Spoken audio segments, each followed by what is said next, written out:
So as I was saying, yes, our group won, but there was two topics, and then two different groups were on either the opposing or the affirming side.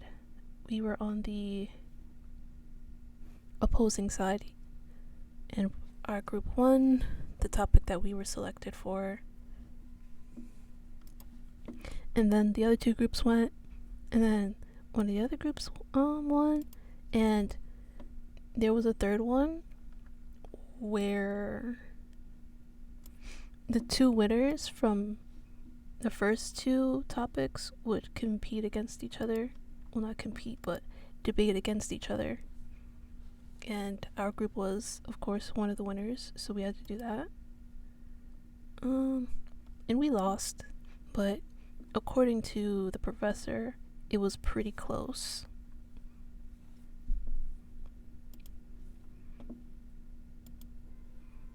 And then, yeah, after class, I came home and started streaming.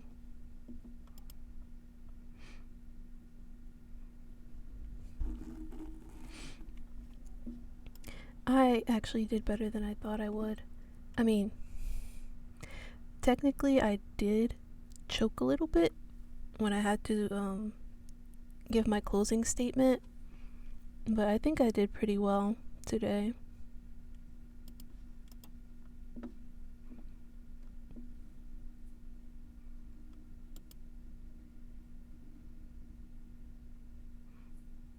Yes, that is good.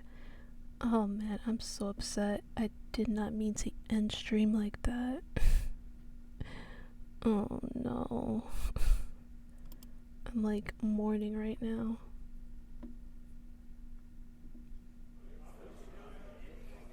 Okay,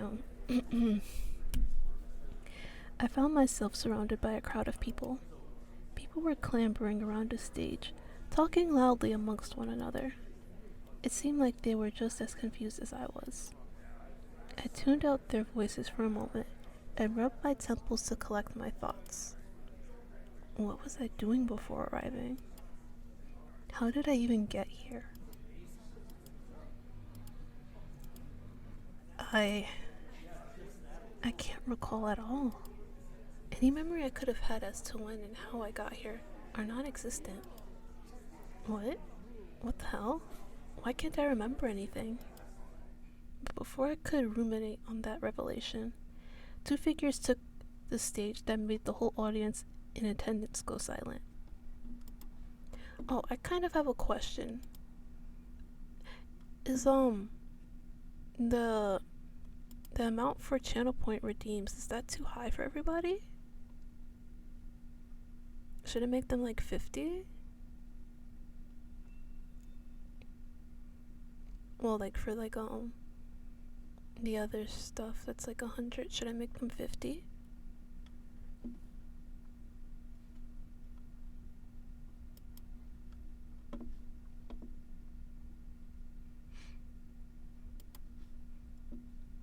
To the left was an elegantly robed man. He had white hair like foam that caked a beach shore. An odd dark discolored pattern surrounded his left eye. A birthmark, maybe? It was hard to tell at a distance. But above all else, he had a large set of wings protruding from his back. His smile was humble, warm, and noticeably nervous as he took to the podium. He scanned over the crowd as he waved shyly to us. And to the right, another sharply dressed man took the empty podium across the angel. His hair was a deep, fiery red and hung just past his shoulders. Everything about his energy exuded confidence, from the way he leaned against the stand to the way his amused expression spread across his face. Late on the first day of work. Not very kind of you to keep us all waiting, even if we technically have an eternity. Your predecessor was punctual, at least. Silence! demon. Demon? I hadn't noticed it before, but that redhead. He had cat-like eyes and horns sprouting from each side of his head.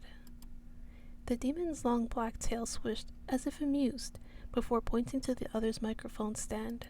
Oh, this thing on? The angel seemed embarrassed.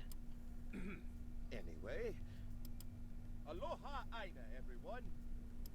Hello there. And welcome to the garden. I know you all must be confused as to why you're here, but let me explain where you're all at, yeah? You mean we, right? This here where we stand is the Garden of Eden. Even though its trees bear fruit no more, it remains the more lovely part of this place. You're rude, and like your predecessor too. What is this place you're thinking? Yes? Well, you are in a place that is neither above nor below, but somewhere in the middle. Ending up here is extremely rare, and how it happens varies from person to person. Living a listless life, overindulgence, or if your time was cut short. The list goes on. In a way, it's like your path has been erased, yeah? So basically, you're all in limbo. Granted, it has many other names. Limbo, Purgatory, the DMV, just to name a few you've come up with. I'm particularly fond of Limbo. It makes me think of taking a cruise across the endless ocean back home. I could take some of you on board with me if you like. And that brings me to my next point. I am the Archangel Calais, and I have been assigned to this realm to offer help in crossing over to heaven, or as we like to call it up there, Utopia. Oh, I have no idea if this is like low for all of you. Like, I don't want it to be too loud. Oh, hold on, let me just check.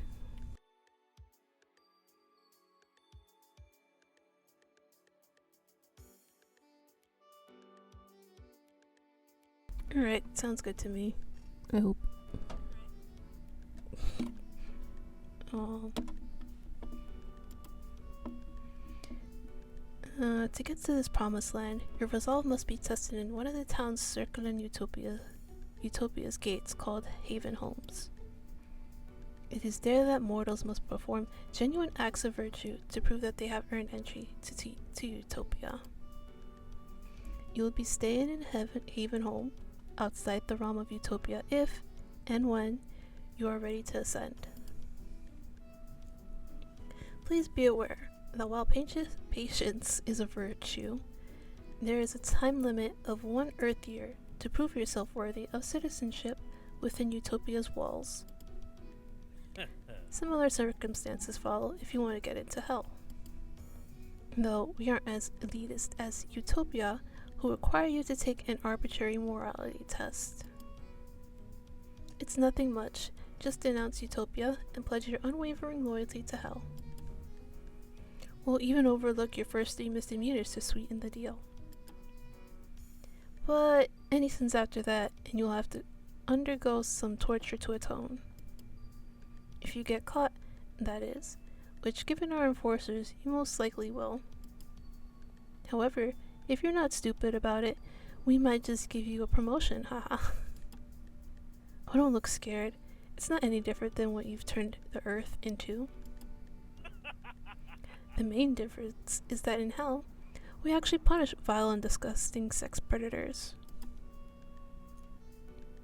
Lucifer hates them the most, so as punishment, we get some nice hot searing blades and take it to their genitals and... By the choir, have mercy! Whoa, okay. We don't need to hear the graphic details, demon. Even if they deserve it. Fine, fine. But in my opinion, that alone still makes hell better than Earth. Though I suppose I can talk about some of the other luxuries we have. Like, did I mention we got a 4D theater, a vast shopping center, and a star...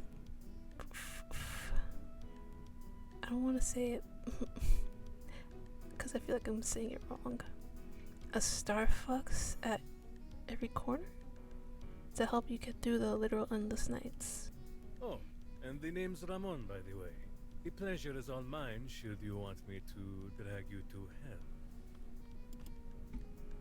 Wait. Since when did hell have a 4D theater? And just what even is 4D? There's a third dimension that can be projected by human means at that? Oh, it's where seats are equipped with features like vibration, wind, strobe, fog, and sense to give an immersive experience when a film is playing. I find them quite fun, really, even if I have to make the 3-circle trek down to envy circle. Just goes to show how behind on the times Utopia is, if 2D is as good as it gets. Moving on. There's always the option of remaining here, but, fair warning, Limbo is relatively unmonitored territory between Utopia and Hell. Your soul's fate is uncertain, and many residents here live out the rest of eternity lost. It's pretty much a 24/7 free-for-all, so I'd watch your back. However, there is no need to dwell on that, as I'm here to help you cross over to a better place for the allotted time. Please do not be afraid to reach out, as it is my life's purpose to herd you lost souls to peace. Any questions? There was a lot of mumbling and chatter amongst the crowd, all discussing who they wanted to join. From how they were talking, it seemed like a pretty even split of people intending to follow either one of them. I considered my options. Utopia seemed like the most reasonable decision, given the other was literal hell. But from the way the demon pitched it, aside from a few discrepancies, hell was like living on Earth. One valued the morality of a person, while the other took them as they were, flaws and all. I guess the big question I had to ask myself was, am I a good person? And this is bullshit. What? I turned my head to see who that was. It was a short, masked person with rabbit ears that raised their voice first. This whole system is bullshit! Having to prove how saintly I was? Does activism do nothing for people these days? Christ, dude! Just because hell is pretty much Earth doesn't make it that much better, considering how fucked Earth was when I left it. This holier-than-thou, silver-tongued shtick isn't selling me a goddamn thing. That's not what I've been trying to say at all. Perish here then. Maybe I will, maybe I won't. I'm sure I'm not the only one that feels this way, right? Who's with me? The crowd went silent with a few awkward coughs here and there. Even though they had a mask, people avoided eye contact with the haired fellow. A ripped woman in a cropped varsity jacket and goggles spoke up. Just how technologically advanced is heaven? She completely blew off the rabbit head. It's called Utopia. So pretentious. No, wait. Pretentious, right? Jeez, why can't I English? It's inclusive to people of all faiths. But to answer your question, it's as advanced as the residents make it to be. Which, unfortunately for Utopia, leaves it a couple of years behind what you're used to. And they still use VHS and Walkmans over there, I bet. Untrue. Kaylee, I believe that's what it was, pulled out a chunky looking circular device and placed a large set of headphones on his head. We got these portable devices called CD players just last month. And now we can listen to music wherever we go. So long as we don't scratch the disc or move too much. Dear Lucifer. If you want, I can pencil you in for a tour of hell by the end of orientation, Michelle. Oh my god. I'm like blanking on words. No need. I've already made up my mind. Ramon's face lit up. I'm gonna take my chance with the angel here. I love working on projects from scratch, and it sounds like Utopia is in dire need of an upgrade if it wants to be called my home. Oh, and just call me Mitz. Michelle is my mother's name. It is what it is. Suit yourself. I hate to see such brains go to waste, though. But of course. Nice, cuz you don't know how happy it makes me to have someone as brilliant as you join us. That is not to say we're not looking forward to the rest of you willing to come as well. Hang on a second. I'm dead? Oh shit, dude, you're right. We died? My apologies. Yeah, you are. I can't be dead. I have a midterm. Bro, every fucking college student ever. Well, I studied really hard for tomorrow. Kinda not the worst thing to be worrying about, but man, this sucks. Suddenly, the realization had dawned on all of us. We were all dead, trapped here in this limbo, never to see the surface again. Never to see our friends and families. All of our lives have come to an end, whether we saw it coming or not. Noticing the rise in teary eyes and melancholy, Calais and Ramon tried to calm the crowd down before it went into a full panic. Mitt spoke up once more, breaking the tension. How did I die? If I may ask. The two up on stage looked at each other with uncertainty. Oh dear. Are you sure you want to know? It would just be nice to know how I spent my final moments before getting here. The angel smiled warmly. I understand. It would bring you some solace and closure, yeah? Yeah. I want to know too. I hardly remember a thing. My memories are fuzzy-wuzzy. Same here, yo.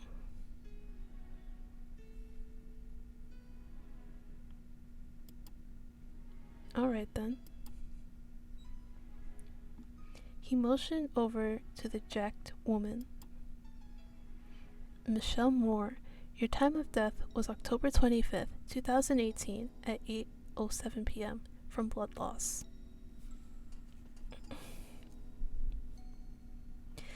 You were dismantling a robot gifted to you by an associate for its AI system for a personal project when suddenly the machine suddenly powered on and chewed your whole hand off. Since you lived alone at the time, you had your garage soundproofed at the request of your neighbors. No one had heard your screams of agony when it happened. Yeesh. Well, at least I went out the way I lived. Fisting machinery. She lifted her right arm up for anyone to high five, but it was kind of difficult to do with her hand missing. So she was left hanging. Our sassy little rabbit friend, DJ Roadkill, as most people called them, died in the most ironic and hilarious of ways. July 4th, 2019, perished when a peaceful protest boycotting the police for racially inspired police brutality turned into a full-blown riot. It's unknown who threw the first stone. I'm just kidding. Of course it was the police. And you were the stone when oh no. And you were the stone when an officer shoved you in front of an oncoming car. Get it? Because their stage name is DJ Roadkill. I don't think that's fun. DJ Roadkill snickered. Yeah, that is kind of funny. LOL. Ah, well, guess I died the way I lived too. Oh my god. Sticking it to the fucking man. If it's any consolation, the chief of police that sparked the initial cause for protest died during the riot. We've had live shows of his torture ever since. Come to hell and I can get us front row seats for the next showtime. Bleh. I have a weak stomach. No thanks. Though, knowing the fucker went to the place I always curse him to go to does make me feel a bit better. It was then the waitress's turn. Rosita Cardenas?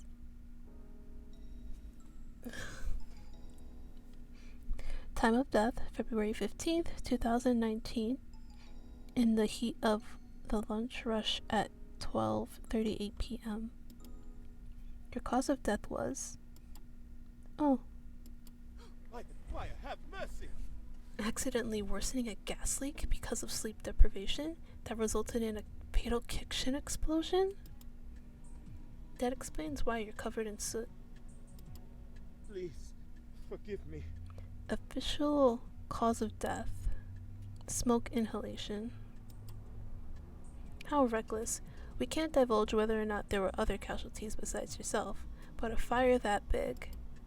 Well, you can use your imagination on how many people were left. Medium to well done.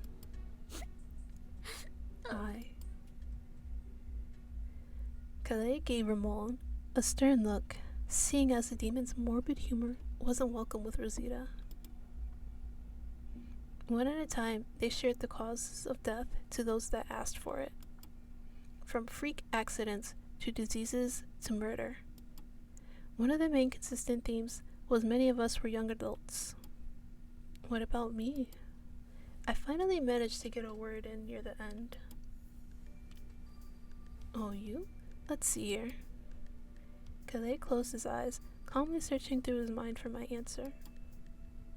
His face scrunched up disapprovingly. That's weird. I can't seem to find your time or cause of death at all. What about you, Ramon? Yeah, no, me either. Me neither. Sorry. It's all blacked out and redacted. I loathe it when higher-ups do that vague shit. How very interesting. How odd. Must have been a pretty brutal and traumatic death if we're not allowed to be privy to that information. In all my time as an escort, I've yet to see someone like you show up. Makes me wonder. So sorry, Petty. Neither of these two know how I died? Technically, I've played Repurpose before, so I technically know how my character died.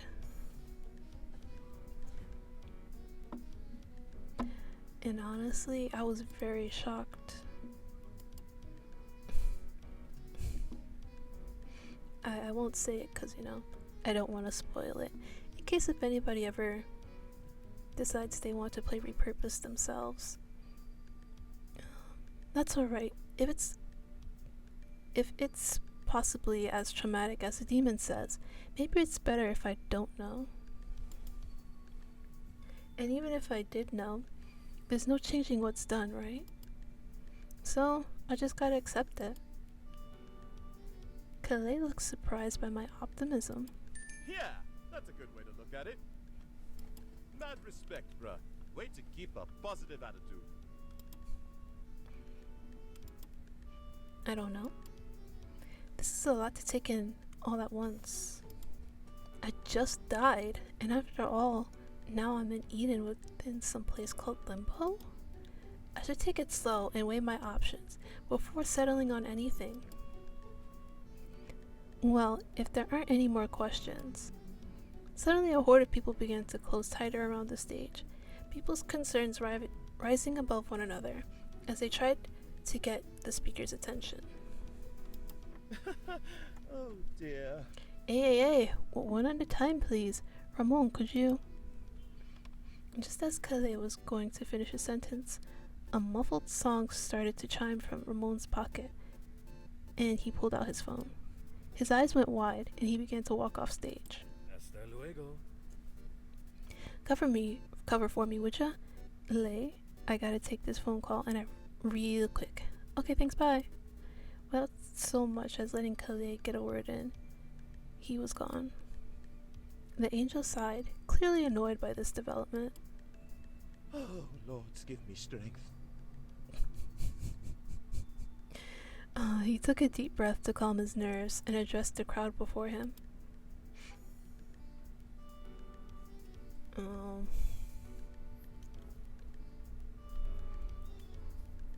Right, I should have decided who I was going to go for this time. I mean, I guess, because technically I originally was, but then I got turned off. Alright. Go follow him. Oh, jeez. I'm so sorry if, like, sometimes you see my model just, like, suddenly jerk to, like, jerk to the left. I'm cracking my neck, you know. Trying to get all the kinks out. Nothing of interest was catching my attention from the conversation. Just a bunch of people poking and prodding Calais on his first day on the job. I had a few more questions to ask Ramon anyway, and low-key, I was a little curious as to why he suddenly excused himself. I managed to slip away unnoticed while the other humans kept Calais' attention occupied.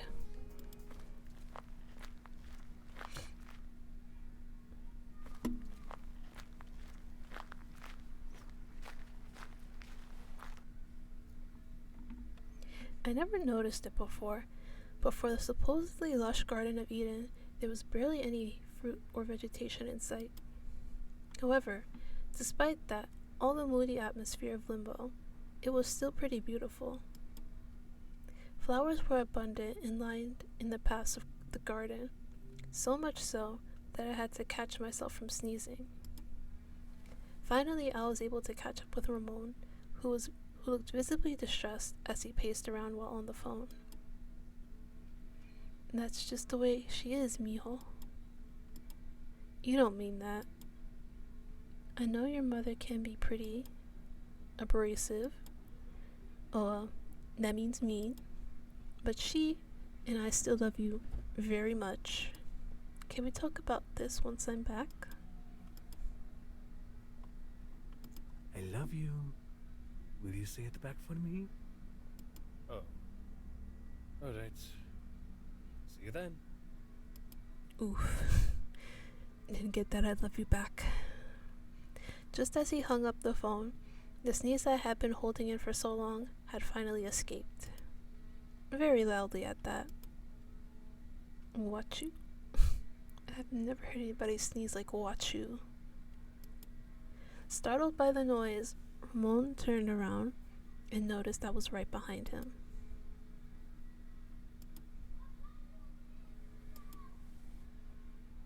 What, expecting me to say bless you?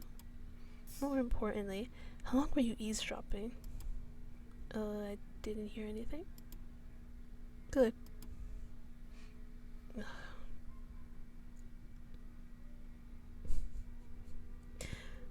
I'm just looking at my stream and it looks so weird when I try to crack my neck. My model just jerks to the fucking left so weirdly. I'm not sure what that phone call was all about, but it was in my best interest to feign innocence. I was once more concerned about my own at the moment. I just had a few questions to ask about my death. His frown curved back into a smile. Frankly, so do I. How very interesting. All the mystery behind it has made you the most exciting of the bunch so far. Really? Yes, sir. He winked at me, and I could feel my cheeks burn up as he took a step towards me. He was tall and imposing as he loomed over me, and I should have felt threatened, but I stood my ground against him, be it from determination, fear, or something else I'm unsure. Well, I faked a cough into my fist to break this weird tension. Ramon loosened up, probably taking the hint. Is it true I can find out the way I died in hell? That's right. Heaven or Utopia, as the angels call it, plays the role of an overprotective father and would keep that information from you. But not in hell. Information and knowledge are at the fingertips of people like you who wish to seek it out. For the right price. That being, like I said before, all you need to get what you want is to hand yourself over to me. Ah. To hell, I mean. I'm just the escort who will take you there. Why did he just phrase it like that in the first place? So what does that entail exactly? By relinquishing yourself to hell, you're giving the biggest middle finger to Utopia and all its high and mighty ideals. Under Lucifer's creed, accept that we are all flawed, narcissistic creatures that desire to be bad in all the right ways to make their God angry. It doesn't necessarily make you a bad person.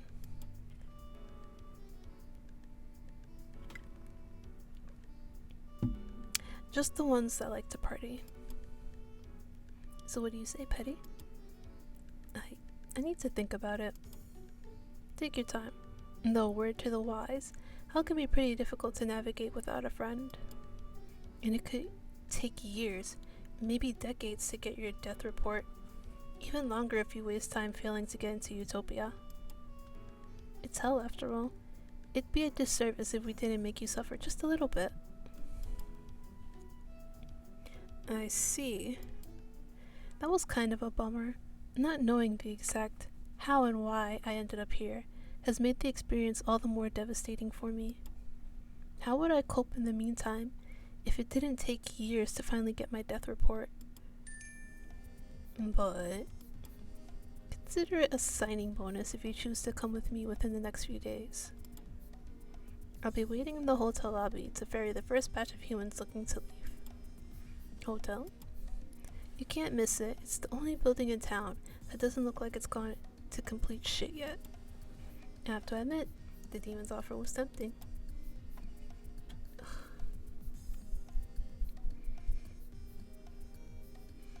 I need somebody to get the kinks out of my fucking neck, bro. We should be heading back now. The angel is probably getting his ass eaten dealing with some of the more rowdy humans. Right. With that, Ramon and I trekked back to rejoin the group.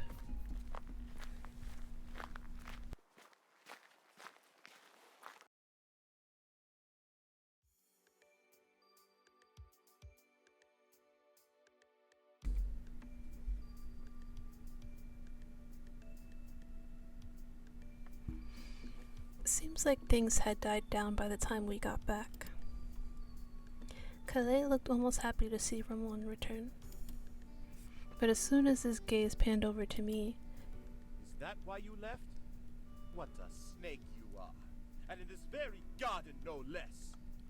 History likes to repeat itself, but I found him after I finished my phone call, wandering around aimlessly. Not much of a guardian angel now, are you? That's a completely different job from Shepherd. Ramon stifles a laugh with his palm, while Calais continues to be annoyed by his antics. I don't quite understand why he felt the need to lie just now. Did he do it just to cover for me, or for his own sake? Maybe he just wanted to ruffle Calais' uptight feathers. Still, seeing the way his grin peeks at the corner, barely visible from only this angle, I can't help but smile too.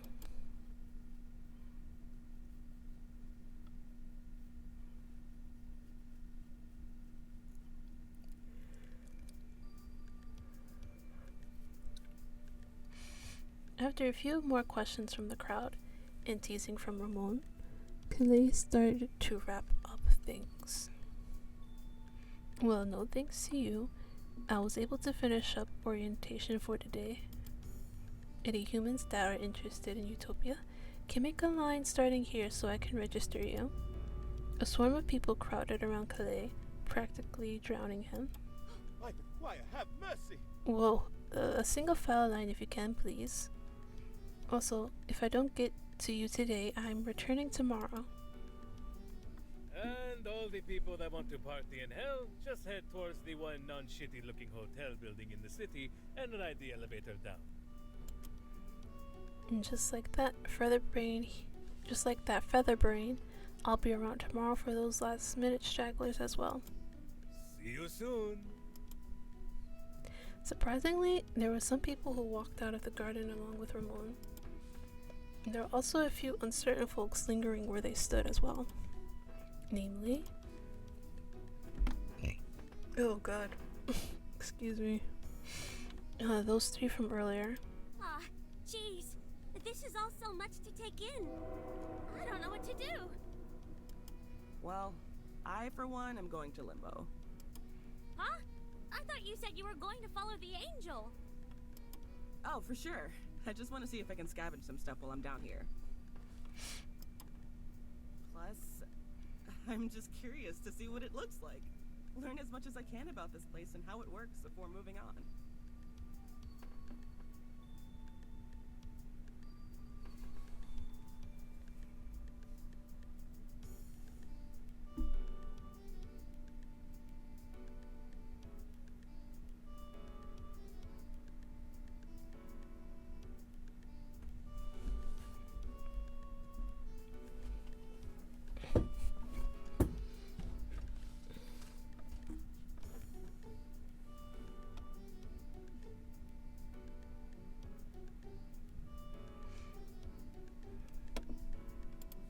Same here, yo. I bet it's not even as bad as those two had hyped it up to be if this garden is anything to go off of. Let's check it out. I'm curious as well. Mind if I tag along? Petty, was it? Yeah, you can come with. Hooray! Hooray! The more the merrier, my dad always said. With that, we turned heels and made our way out of the garden.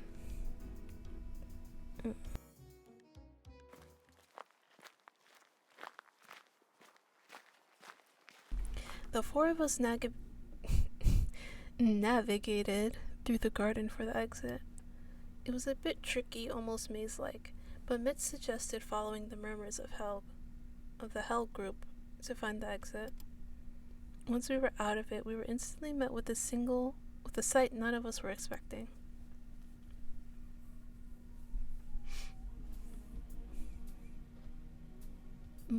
Before our eyes were what looked like the desolate city. Buildings and homes were in a state of poor management, rusting, and falling apart at the seams. Trash littered across the eroded streets of the city, and any sort of sun was hidden behind dense, moody clouds. It gave off a depressing, impoverished lifestyle, should any one of us want to live here.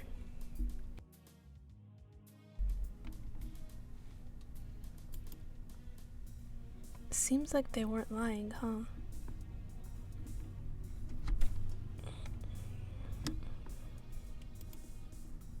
No kidding. What a dump, yeah. I can hardly imagine anyone wanting to live in a place like this. Instantly, DJ Roadkill hopped on all of our cases. Hey, wait a minute. This? DJ Roadkill pointed behind themselves towards the rundown city.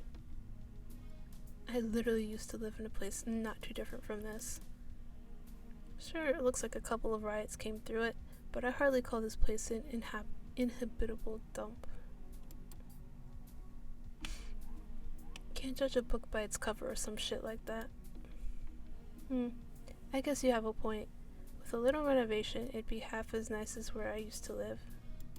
You got me there. I mean, I found a few diamonds in the rough back in my day, digging through my neighbor's garbage. My dad used to make furniture from trash. Were you poor too? Not really. My family was pretty well off, middle class. The more bougie people in my neighborhood would just toss shit out without much care, so I would swipe any electronic appliances for my inventions. And yes, the place does look sketchy, Helmeta. Wasteful fucks throwing perfectly good stuff away when they could donate it. Right on. Honestly, I couldn't agree with that more. Hence why I stole whatever I found useful. Well, can you really call it stealing if they don't want it anymore? Who's attacking you, Helmeta? I don't think so, but my dad almost got arrested for taking a table our neighbors were tossing away. That's dumb. How are the characters attacking you, Helmeta?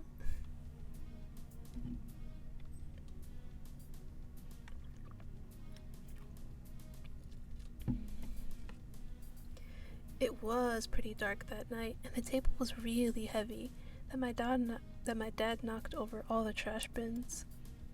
He tried to apologize by going to the backyard to wake them up through the bedroom window, but they didn't seem to appreciate it. I don't think anyone would, honestly.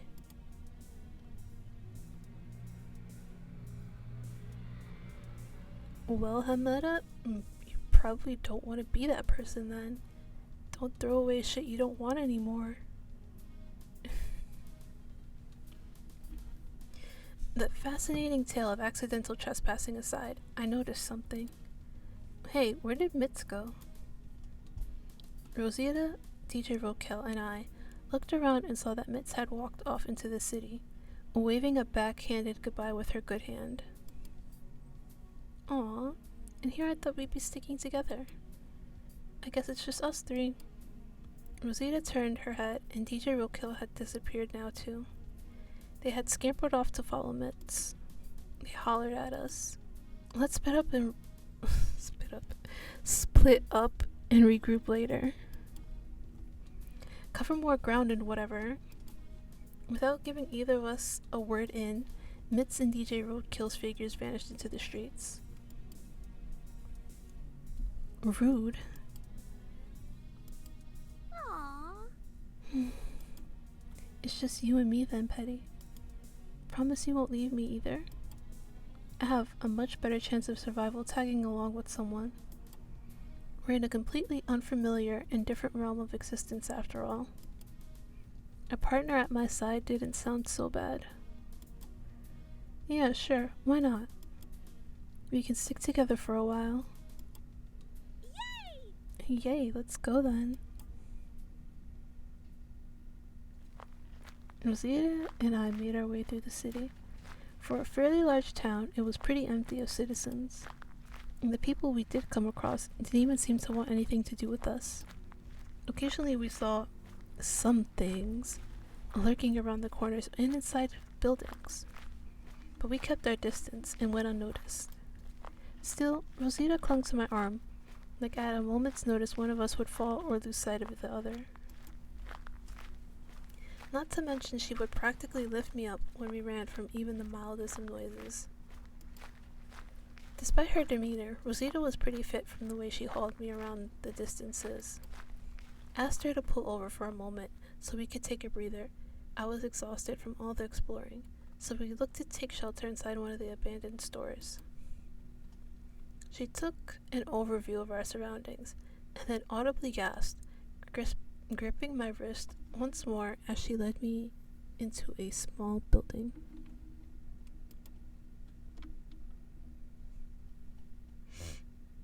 A restaurant? OMG! This place! It's an authentic 1920s Swedish diner trademark establishment! How can you tell? I worked at one of the recreations of these restaurants. The recreations play up the retro vibe to 100 with checkers, neon, and metal. But the first few diners were just simple small family-run eateries in Northern California. Then in the 1970s, Henry Sweets sold the brand, and by the end of the 90s, there were Sweetie Shakes on half of the street corners in the US and parts of Canada.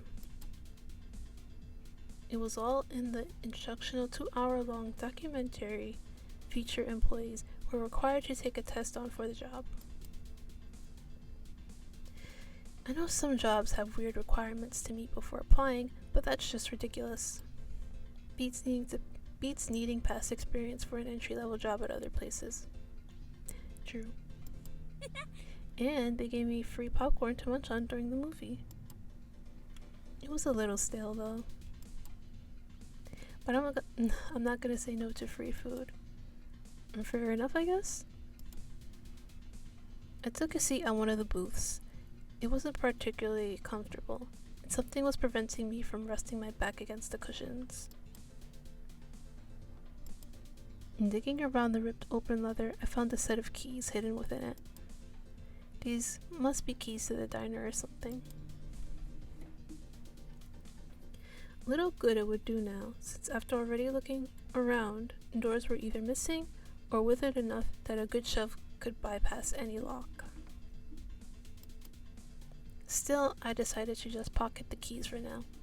Maybe I can find some other use for them later.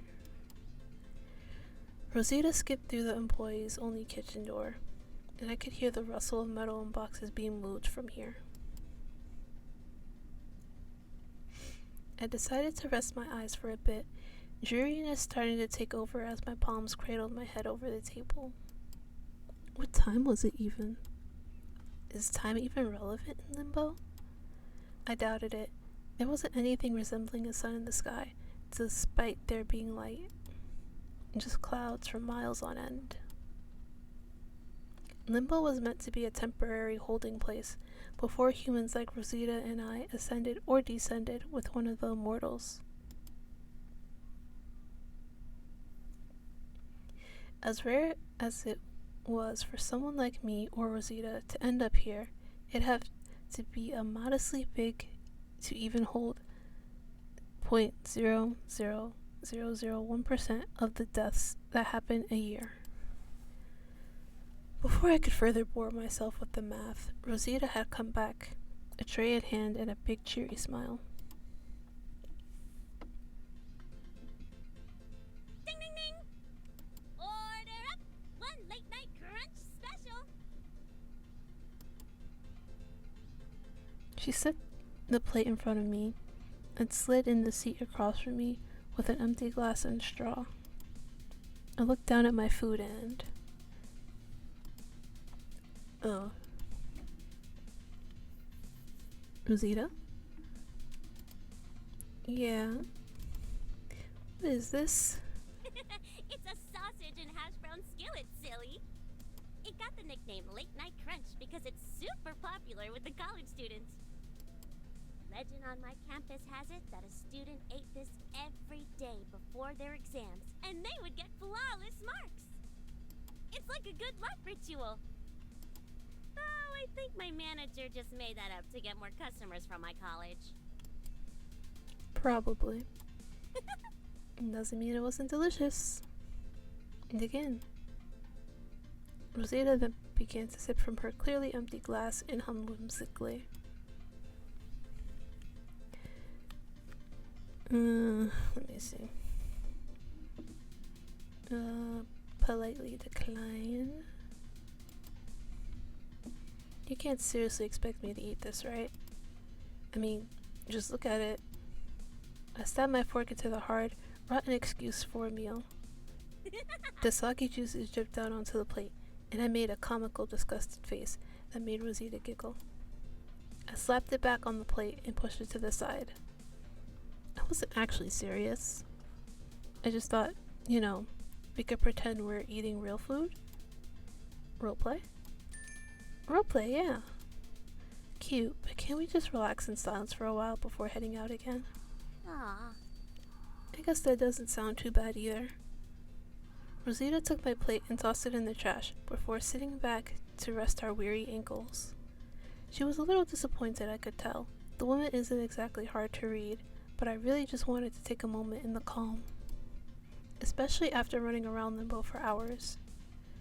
Rosita seemed to loosen up to the idea too, and curled up comfortably on her side of the booth for a nap. I did the same and nodded off in an instant.